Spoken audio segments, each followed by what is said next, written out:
Hi everybody, happy Wednesday to you. Let's go ahead and find a comfortable seat on the floor, like always. You can sit with your legs crossed or your legs out in front of you if you'd like to maybe stretch your legs a little bit, or you can lay down, just resting your head on the floor and your feet on the floor, flat on the floor so that your knees make an upside down V. You want your feet about hip width distance apart. You can also scoot them a little bit wider and allow your knees to fall in towards one another. And that releases pressure on the lower back. That can feel really good if your lower back is feeling tight or sore.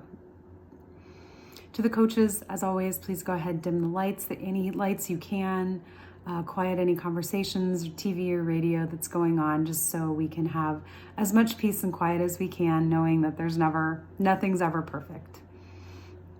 For the students, let's go ahead and close your eyes and know that the coaches are there. They're going to make sure that you have space, that nobody is going to be disrupting you. So you can go ahead and just close your eyes and focus on your own experience. So let's start by putting our left hand on our heart, just the left side of our chest, and right hand right over your belly button.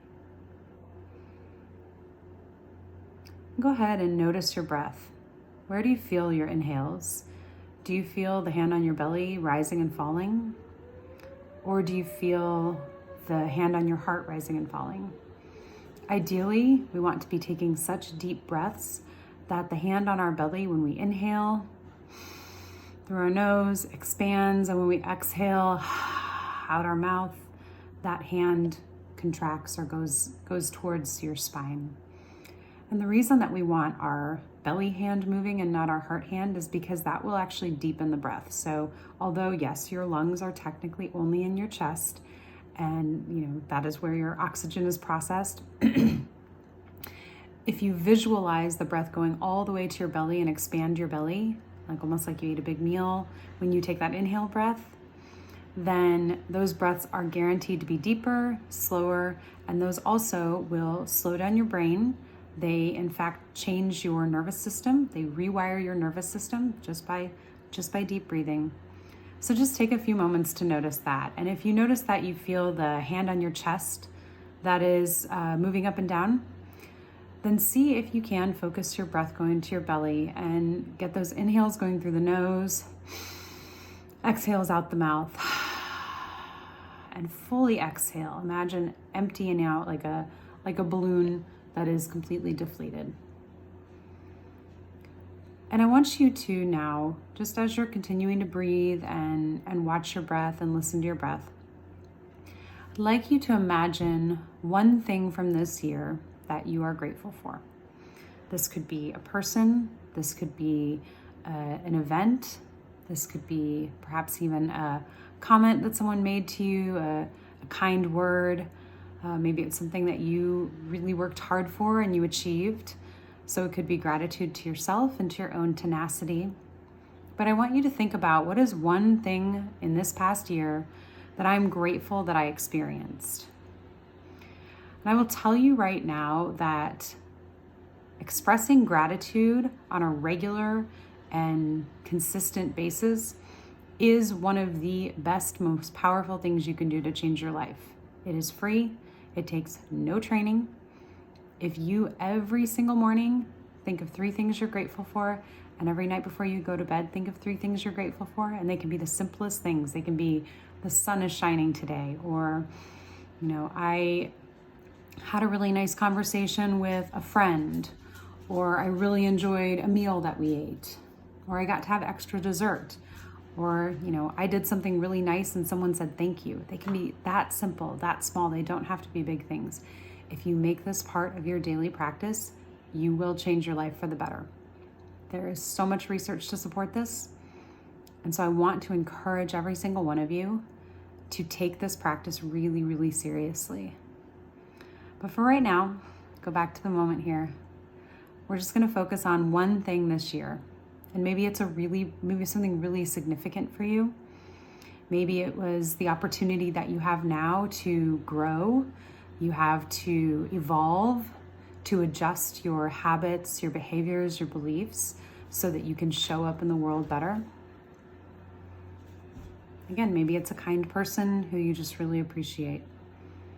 But I want you to think about that, and I want you to allow that anchoring moment that you have from this year to spread out to multiple other things. So now if you can in your mind, and maybe you'll just have one or two more, maybe you have a whole list, 10, 15, 20, and I want you to start to think off of this one big thing, what are some other little things that you're grateful for? Maybe you're grateful that you have full use of your legs and your arms, that you're not in a wheelchair. You can say, wow, I'm so lucky. Maybe you're grateful that you're healthy. Maybe, you have not contracted COVID and you're thankful that you haven't. That's certainly something I'm thankful for. Maybe you're thankful that you have a roof over your head, you have a bed to sleep in, you have food every day, you have clean water to drink. All these things are things that we can express gratitude for. And we can do that just to ourselves, or we can do it to other people. But the easiest thing to do is just in your own mind. Just start allowing that one event that you chose for 2020 to be your anchor of gratitude, and start to spin off all these other things. And when I say that gratitude practice will change your life, I say that because it actually changes your brain. It literally changes the pathways, the neural pathways in your brain. I'm not a scientist, but I like to read a lot of scientific research. And there is so much research that says a very simple gratitude practice, morning and evening is recommended, but even if you just do it when you remember, that's better than nothing.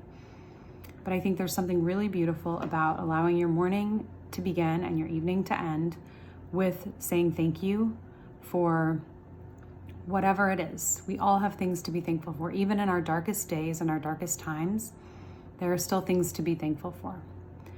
And it's not that we ignore the hard things that are going on or that we pretend they're not going on. That's not it at all. It's about just taking a few moments to appreciate that even when things are hard and maybe things really suck, you can say, but there are still beautiful things in this world. There are still things I can be thankful for. So I encourage you to do that. I encourage you to take this practice into 2021. I encourage you to take this practice into every single day that you have.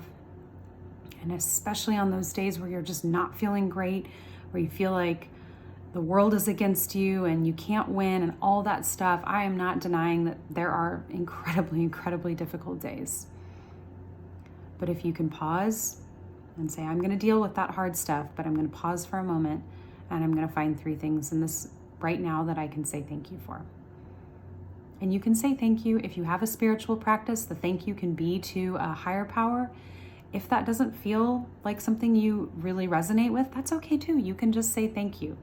You're just really creating a pathway that allows you to notice positivity more than negativity. So that's the neural pathways changing in your brain. And we know that when we notice more positivity, we tend to be more positive and our actions tend to follow and be more positive. So this is a life-changing practice. I want to encourage it. I can't encourage it enough. And just as you're taking those deep breaths, you can even say, thank you for letting me breathe. Thank you for letting me breathe clearly. What a gift. Without that, we can only go a few minutes without oxygen. Thank you, oxygen. So I want to wish you all a really wonderful holiday. If you celebrate Christmas, Merry Christmas. If you do not, that's okay. Happy holidays to you, whatever resonates with you. I wish you all the best, and I wish you an incredibly robust gratitude practice. And I'll tell you, I am grateful for all of you. I'm grateful for the work that you are doing, for the effort that you are putting in to make changes in your life. It's not easy. It's really, really hard. But doing that hard work has incredible rewards. So I'm thankful as part of your community that you do it. And I think we all can do our best to show up in our most authentic, true, and kind ways in our world. So Merry Christmas, Happy Holidays. Thank you.